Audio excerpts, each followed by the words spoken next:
Olá, está no ar mais uma edição do Justiça do Trabalho na TV, produzido pelo TRT de Santa Catarina. O projeto de lei número 4330 de 2004, que trata da terceirização dos trabalhadores, está em pleno debate no Congresso Nacional. A proposta pretende ampliar a prática para todas as atividades, o que tem gerado inúmeras manifestações contrárias à sua aprovação. Mas até que ponto a terceirização pode ser prejudicial aos trabalhadores? Para falar sobre esse assunto, está conosco o juiz Narbal Filete, do TRT catarinense. Ele é professor da Universidade do Sul de Santa Catarina e mestre em Direito. Bom, Narbal, seja bem-vindo mais uma vez ao nosso programa. Obrigado pela presença para falar sobre a terceirização no mercado de trabalho. Afinal de contas, o que pode e o que não pode ser terceirizado atualmente? Eu agradeço o convite do nosso TRT para mais uma vez estar aqui conversando sobre temas palpitantes no direito do trabalho, do processo do trabalho, principalmente numa época de tanta ebulição política no país. A terceirização é um fenômeno que é conhecida há muito das áreas da administração, da economia e do próprio direito do trabalho. No Brasil, conhecido já da jurisprudência dos tribunais brasileiros, dos tribunais regionais do trabalho e do Tribunal Superior do Trabalho, já desde meados da década de 80, foi um fenômeno que começou por ali. As empresas são constituídas para um objetivo social, né? Para criar, para construir, para confeccionar alguma coisa, né? Para prestar um serviço ou coisa que o valha. Então, as empresas têm um objetivo primordial, que é uma atividade fim, e existem outras atividades que são atividades meio. A atividade fim é aquela em que, a princípio, eu não posso terceirizar. Eu não posso passar esse trabalho para uma outra empresa. A atividade meio, sim. Aí eu poderia fazer a transferência desse trabalho para uma empresa. Uhum. Bom, e o grande debate então, da terceirização justamente gira em torno do que é a atividade fim e o que é a atividade meio. Então, gostaria que o senhor falasse o entendimento da jurisprudência nesse sentido. Bom, nós não temos lei no país que trate efetivamente da terceirização. O que nós temos é, desde a década de 80, meados da década de 80, uma súmula do Tribunal Superior do Trabalho, que foi a súmula 256. Posteriormente ela foi revogada e aí se transformou numa outra súmula, que é a súmula 331, em vigor. Né? O que é a súmula? A súmula é um enunciado, um resumo daquilo que os tribunais vêm decidindo de forma iterativa, sempre da mesma maneira, né? Para que os nossos telespectadores possam entender. E essa súmula regulou e dispôs o seguinte, que a empresa pode terceirizar as atividades de vigilância, de asseio e conservação e atividades especiais transitórias dentro daquela empresa. Então, só nesses três casos é que poderia haver efetivamente a terceirização. Eu não posso esquecer que a atividade fim não pode ser terceirizada. Uhum. Bom, e no caso, por exemplo, da indústria têxtil, né? Quando a empresa decide terceirizar uma parte da sua produção, como o bordado de uma blusa, como que o julgador, no caso, entende essa situação? É uma terceirização irregular? Olha, isso depende de cada caso. A gente costuma dizer, os juízes costumam dizer assim, que cada caso é um caso, porque o juiz julga conforme a matéria dos autos e conforme a prova dos autos. Né? Assim, respondendo em tese a tua pergunta, se for uma empresa que trabalhe com facção, uma empresa de facção, nós temos muito aqui no Vale do Itajaí, aqui em Santa Catarina. Se for para fazer apenas uma parte dessa blusa, no teu exemplo, e essa blusa for comercializada pela própria empresa ou for passada por uma outra empresa, eu tenho que ver se há uma pessoalidade na prestação dos serviços, porque aí efetivamente eu posso ter uma terceirização que a gente chama de terceirização ilícita, ilegal. Agora, nada obsta que eu tenha uma empresa que venda jeans, por exemplo, e eu compre já uma parte pronta para a posterior montagem. É o que acontece nas montadoras de carro, né? As montadoras têm por objetivo montar o carro, mas as peças são confeccionadas em vários lugares do país e no exterior. Então se traz aquelas peças e elas são montadas na empresa. A atividade fim da empresa, da montadora, da Volkswagen, da Ford, todas essas que a gente vê por aí, é a montagem do carro. Então essa é a atividade fim. Então precisamos ver, na análise de eventual processo trabalhista, cada caso em seu contexto. Acho que nesse caso fica um motivo justamente para então que seja feita a regulamentação da terceirização para que não cause todas essas dúvidas. O problema da regulamentação da terceirização e que muitas entidades têm se manifestado contrariamente, né, as entidades dos empresários a favor e as entidades dos empregados contrariamente. Então, veja que a regulamentação hoje, o problema dessa regulamentação é que se daria a terceirização inclusive na atividade final da empresa, na atividade fim da empresa. E aí o que pode acontecer? Nós teremos um hospital, para dar um exemplo assim bem... Nós teremos um hospital, esse hospital vai ter uma empresa terceirizada, vai contratar, né? O hospital é uma empresa, ela é uma contratante, ela contrata uma empresa de médicos, uma empresa de enfermeiros, uma empresa de técnicos de enfermagem e assim por diante. Então nós teremos um hospital, que é uma empresa, sem empregados. Nós não temos um grande problema que as pessoas, assim, muitas pessoas ainda não se deram conta, não é a questão econômica. Eu acho que isso é importante, é importantíssimo, tá? Mas é a inserção do empregado, a inserção do prestador de trabalho no âmbito da empresa. Isso desmotiva o empregado, cria problema dos mais variados tons para que ele possa trabalhar com tranquilidade. Bom, Narbal, caso o projeto de lei da terceirização que tramita no Congresso Nacional seja aprovado da forma como está, quais são as vantagens e as desvantagens, tanto para os trabalhadores quanto para os empregadores? Bom, o projeto é um projeto de 20 e poucos artigos, ele começou na Câmara dos Deputados, como o PL 4330, o famoso PL 4330, e hoje está no Senado como o PLC número 15, né? Eu vou destacar duas situações que penso ser importantes em relação a esse projeto. Uma situação boa e uma situação ruim. A situação boa é que, na Câmara, o projeto previa a responsabilização subsidiária da empresa contratante e da empresa contratada. Isto é, eu contrato, eu terceirizo com uma outra empresa e se aquela empresa não pagar os haveres trabalhistas dos empregados, eu serei acionado se a empresa, depois de acionada, não pagar. Agora, no PLC da Câmara, do Senado, o que acontece? A responsabilidade é o que a gente chama de responsabilidade solidária. Ou seja, eu contrato uma empresa para terceirizar para os serviços, essa terceirizadora não paga, vamos supor que ela não pague os haveres trabalhistas dos empregados. Eu sou condenado conjuntamente, então eu sou devedor tanto quanto a empresa contratante. Isso foi um avanço tremendo nesse projeto no Senado. Agora, existe uma situação nesse novo projeto que tramita lá, que é um artigo que possibilita, inclusive, o que a doutrina chama de quarteirização. Eu tenho uma empresa, contrato uma terceirizada, e essa terceirizada contrata uma outra empresa. Então eu tenho uma relação aqui de 3 empresas e lá no final os empregados. Então isso é uma situação complicada, teria que se analisar até que ponto, porque a lei não trata da responsabilidade sequencial e então esse é uma coisa que me preocupa bastante, porque a gente vê todos os dias aí, hoje em dia já não é tanto mais, mas na década de 90 a enxurrada de ações que havia em relação a isso era muito grande.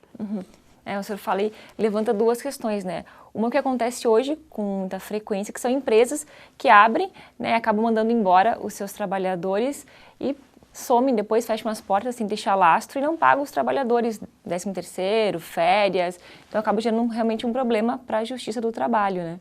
Sim, esse é um problema sério que a gente vê no Brasil, né? esse descumprimento das regras trabalhistas, das normas trabalhistas. Muitos empregadores fazem isso de propósito, outros têm problemas econômicos no meio dos contratos de trabalho. Como eu digo, cada caso é um caso, mas o brasileiro me parece que gosta de descumprir regras. Então a gente vê que uma justiça do trabalho como a nossa, com esse volume de processo do trabalho, muitas coisas são improcedentes, outras são procedentes, é óbvio. Eu digo que não existe mais o Joãozinho que não conhece as coisas, porque às vezes numa audiência trabalhista, a empregada doméstica está lá pedindo um direito, ela já chega dizendo que ela tem direito ao fundo de garantia, porque a lei agora prevê que ela tem garantia e tudo mais. As pessoas têm informação. Mas mesmo assim ainda acontece, as empresas vão embora, várias, as empresas, os donos da empresa, os sócios vão embora, não pagam ninguém, deixam esses trabalhadores ao léu, e aí a empresa que tomou os serviços, que foi aquela que recebeu os serviços, tem que arcar com esses débitos trabalhistas. E hoje, infelizmente, quem acaba arcando são os trabalhadores que ficam sem receber, né? No caso, geralmente são os terceirizados, né? Sim. Se eles propuserem ação, primeiro nós temos uma via crucis do processo, porque o processo trabalhista é o processo mais rápido que existe no Brasil, a justiça do trabalho é a justiça mais rápida, mais célere, mas de qualquer sorte temos que observar as regras processuais, tem prazo e tudo mais. Então o trabalhador passa por essa via crucis, né? Depois se tenta executar a empresa que o contratou e que o colocou à disposição de uma outra empresa. Não havendo a possibilidade, não havendo o pagamento dessa dívida reconhecida na justiça, aí nós vamos executar a empresa que tomou os serviços. Então veja que é complicado isso e as pessoas esquecem que o direito do trabalho é um direito que prevê verba de natureza alimentar. O empregado precisa daquela verba para alimentar a si e a sua família, para a vivência sua e da sua família. Então é alguma coisa que tem que vir rápido. Bom, outro viés também que o senhor falou, a questão da quartarização. Então acho que é justamente aí o ponto onde realmente acontece a perda de direitos trabalhistas, né, que quem é contrário ao projeto diz que vai acontecer. Né? Eu penso que a terceirização é ruim para todo mundo. Essa terceirização que querem fazer, não a terceirização da atividade meio, como nós temos hoje, ela está mais ou menos regrada por uma súmula, mas está regrada, talvez fosse o caso de editar uma lei, né, criar uma lei que tivesse esses pressupostos da jurisprudência do TST. Mas a terceirização é ruim para todo mundo. É ruim para os empregados porque nós vamos ter uma diminuição de postos de trabalho. Nós vamos ter uma rotatividade enorme nas empresas, com essas terceirizadas, porque a terceirizada presta serviço hoje numa empresa, depois presta serviço na outra e assim por diante. Nós vamos ter a desmotivação do empregado. O empregado que não se insere, que não trabalha lá, aqui não é o meu local de trabalho, eu estou aqui hoje, amanhã eu estou depois. Tá. Nós temos situações assim, mas no mais das vezes a pessoa está inserida no contexto da empresa e isso é algo de motivação. Né? Se comprova por pesquisas que os terceirizados recebem salários mais baixos. E por que recebem salários mais baixos? Porque quando eu contrato uma empresa, eu pago X para essa empresa e essa empresa vai pagar X menos 1 para o empregado. Então eu tenho essa diminuição. Né? Também a questão da discriminação. A gente que atua em processo de trabalho vê que as pessoas que são terceirizadas sofrem uma discriminação. Né? Você não é empregado da empresa, você é um terceirizado. Como acontece com o estagiário também, né? Você é estagiário, você não é empregado da empresa. Uma outra coisa é com relação à segurança e à saúde dos empregados. Vários acidentes de trabalho em empresas terceirizadas, né? Assim, um volume enorme. Perdem os sindicatos, tanto de empregados quanto de empregadores, porque se tira a unidade, né? Perde a empresa, principalmente a empresa no sentido de que a produtividade cai, e hoje o que se quer é produtividade. Há países aí que estão diminuindo o período de trabalho, a jornada de trabalho, e estão notando que está havendo um aumento da produtividade. Não sei até que ponto isso caberia no Brasil, né, porque eu estou falando isso de país europeu, mas é uma coisa que se podia analisar. Né? É um debate que pode ser muito bem... É um debate que pode e deve ser estabelecido. E por fim, Letícia, perde a sociedade. Por que a sociedade perde? Perde economicamente com a terceirização. Porque se está provado que vários casos de acidente de trabalho, o percentual, aliás, de acidentes de trabalho são maiores nas empresas que têm terceirizados, isso vai para o SUS. Quem é que sustenta o SUS? Com a rotatividade de empregados que nós vamos ter nessas terceirizadas, nós temos também um problema de seguro-desemprego. Embora agora tenha, o ano passado, se não me engano, tenha aumentado, tenham sido criados outros obstáculos para que não se conceda seguro-desemprego de forma assim tão simples, mas a sociedade paga isso. Né? Então, vai todo mundo perder. Eu acho que a terceirização é importante, ela tem que ser discutida com empresários e com os trabalhadores, mas assim, numa saída, inicialmente, né, de princípio, assim, é uma coisa que vai trazer prejuízo para todo mundo nos termos em que querem colocar. Narbal, é possível estabelecer no projeto de lei que tramita no Congresso Nacional quais atividades poderiam ser terceirizadas para que não ocorra, por exemplo, até aproveitando o exemplo que o senhor deu dos hospitais sem médicos, escolas sem professores? Seria interessante que o projeto limitasse um pouco mais essa terceirização, né?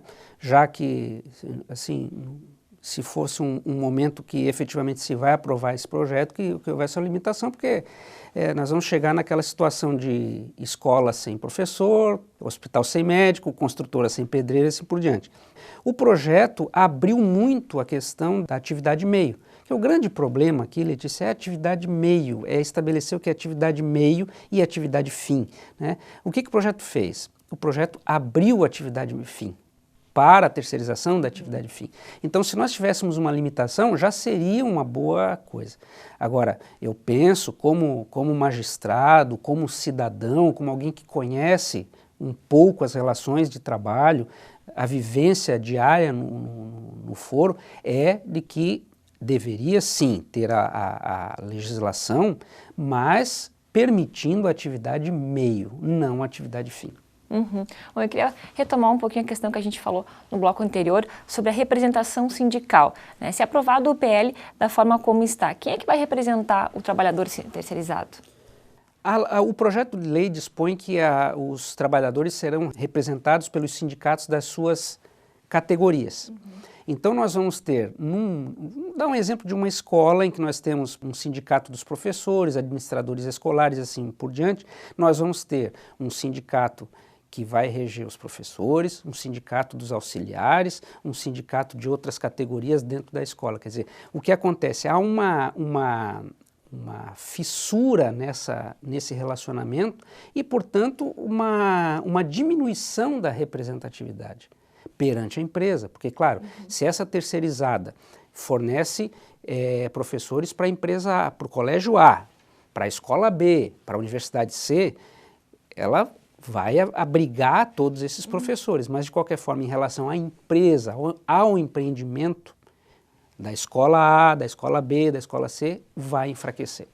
E isso enfraquece também o sindicato dos empregadores, né? Por decorrência, sim. E aí o que acontece? Enfraquecendo esses sindicatos, nós enfraquecemos a negociação coletiva, que já é complicada no Brasil hoje. Né? Aí a gente entra num outro assunto que é o poder normativo da Justiça do Trabalho, ou seja, de editar lei que não é lei, porque é uma sentença normativa nos dissídios coletivos, então enfraquece. Eu tenho um posicionamento de que há necessidade para a instauração de um dissídio coletivo, por exemplo, para criar lei entre empresas e empregados, que haja o comum acordo dessas categorias. Olha, nós não conseguimos, exaurimos todas as negociações, não conseguimos. Agora o Estado diga como é que vai ser. Isso não é bom para ninguém, nem para a Justiça do Trabalho, nem para o Brasil e muito menos tanto para a categoria econômica, que são os empresários, quanto para a categoria dos trabalhadores. E como fica o direito de greve, nesse caso, aproveitando o gancho? É uma decorrência desse enfraquecimento sindical. Porque se eu tenho lá na empresa, né, bancários, por exemplo, agora estamos com os bancos em greve, agora em setembro, outubro, geralmente há a greve dos bancários, já se tornou um evento nacional, né, e se nós tivermos lá sindicatos de várias atividades dentro do banco, já diminuiu bastante hoje em relação às décadas de 80 e 90, atividade bancária, né, é pessoal, vamos dizer assim, mas se nós tivermos essas várias categorias dentro de um banco, o que vai acontecer? Uma categoria quer greve, a outra não quer greve e assim por diante, né? Então as negociações são setoriais, o que não é bom. Uhum. Bom, segundo um estudo elaborado pelo Departamento Intersindical de Estatística e Estudo Socioeconômico, o DIEESE, os terceirizados ganham em média 25% a menos que o trabalhador não terceirizado e possui uma jornada semanal de 3 horas a mais, justamente o que o senhor comentou no bloco anterior, né? Como o senhor avalia esses dados? Eu tenho que o DIEESE é uma instituição acima de qualquer suspeita, vamos dizer assim. Ela, embora tenha sido criada por sindicatos e tal, mas ela é um departamento que é confiável. As pesquisas são confiáveis. E é isso mesmo, a pesquisa, a gente vê no dia a dia, Letícia, dos julgamentos lá nas varas do trabalho, a gente vê como acontece. Então, a gente consegue, eu vi dados assim de que os trabalhadores terceirizados trabalham 22% a mais, que ganham 30% a menos, porque tem que ter a margem de lucro da empresa que terceiriza, sofrem 80% dos acidentes de trabalho que ocorrem no Brasil, e a cada 5 mortes no trabalho, 4 são de empregados terceirizados. Então, realmente é uma situação bastante complicada. Isso. Um dado que tem que ser importantíssimo, que tem que ser levado em conta. Tem que ser levado em conta, e eu acho que a terceirização tem que ser uma discussão aberta, uma discussão de peito aberto com o governo, com os trabalhadores e com os empregadores. A polêmica, inclusive, chegou no Supremo Tribunal Federal. Você arriscaria uma previsão sobre o julgamento no STF? Olha, arriscar posição sobre o julgamento é muito complicado, né? Essa ação que está no Supremo e que alguns dizem que depois que se o Supremo decidir, como decidir, não vai precisar nem mais desse projeto, né? Mas essa ação que está no Supremo foi uma ação de uma empresa de celulose de Minas Gerais que terceirizou algumas fases da sua produção. O Ministério Público do Trabalho propôs uma ação civil pública e ganhou a ação em primeira, segunda e terceira instâncias, até o TST. Eles propuseram, interpuseram um recurso que não foi aceito no Supremo, mas que aí o ministro Fux deu o que a gente chama de repercussão geral. E o que vai acontecer? O Supremo vai decidir se aquela súmula 331 do TST tem poder para limitar a livre iniciativa, que é uma das situações incertas na nossa Constituição. Livre iniciativa. O Brasil é, com definição constitucional, um país capitalista. Então, eu não arrisco, não sei o que vai sair desse julgamento, mas espero com muita ansiedade. Bom, a gente está caminhando para o final da entrevista. Eu só queria saber a opinião do senhor a respeito do posicionamento da Federação das Indústrias de São Paulo, que defendem a aprovação do projeto, porque, segundo eles, o terceirizado tem, sim, os mesmos direitos dos trabalhadores. Tem carteira assinada, tem férias, enfim. Então, como o senhor avalia essa questão? Se forem ser observadas as regras trabalhistas, o trabalhador terceirizado terá os mesmos direitos. Mas esses direitos serão diminuídos em relação aos empregados diretos da empresa, né? De que forma? Porque como eu preciso de um atravessador, que é a empresa contratada, que é a terceirizada, e ela precisa ter lucro, porque nenhum empresário vai fundar uma empresa, vai criar uma empresa para não ter lucro. E isso é correto, é legal. Qualquer pessoa que coloca uma empresa quer lucro. Né? Como eu disse, nós vivemos num país capitalista, o lucro é da essência. Né? Então, os trabalhadores terão os mesmos direitos, mas não no nível dos empregados contratados diretamente. E aí é uma coisa que para mim é particular, essa opinião minha, né? O que me preocupa nessa questão da terceirização é justamente a inserção do empregado no empreendimento. Se aquela empresa não é a minha empresa, não é a empresa para a qual eu trabalho, eu presto serviço para uma outra, outra. Quer dizer, eu vou estar desmotivado, eu não vou me inserir nessa empresa. Eu serei aquele trabalhador de segunda classe, né? Que hoje dizem que os vigilantes, asseio e conservação, que estão previstos dentro da terceirização meio, né, da atividade meio, seriam empregados de segunda categoria. Quer dizer, hoje nós temos aí 2, 3 categorias de empregados diminuídos, de segunda categoria e tal, e com essa terceirização que virá, provavelmente teremos várias outras. Então, esse é um debate que tem que ser feito de peito aberto. Bom, Narbal, infelizmente o nosso tempo chegou ao fim. Agradeço muito a participação mais uma vez no nosso programa. Eu que agradeço o convite, é sempre muito bom estar aqui, colaborar com o TRT da 12ª Região e estou sempre à disposição que for chamado. Obrigado. Obrigada. Hoje conversamos com o juiz do trabalho, Narbal Filete, sobre o projeto de lei que permite ampliar a terceirização no mercado de trabalho. Nos vemos no próximo programa. Até lá!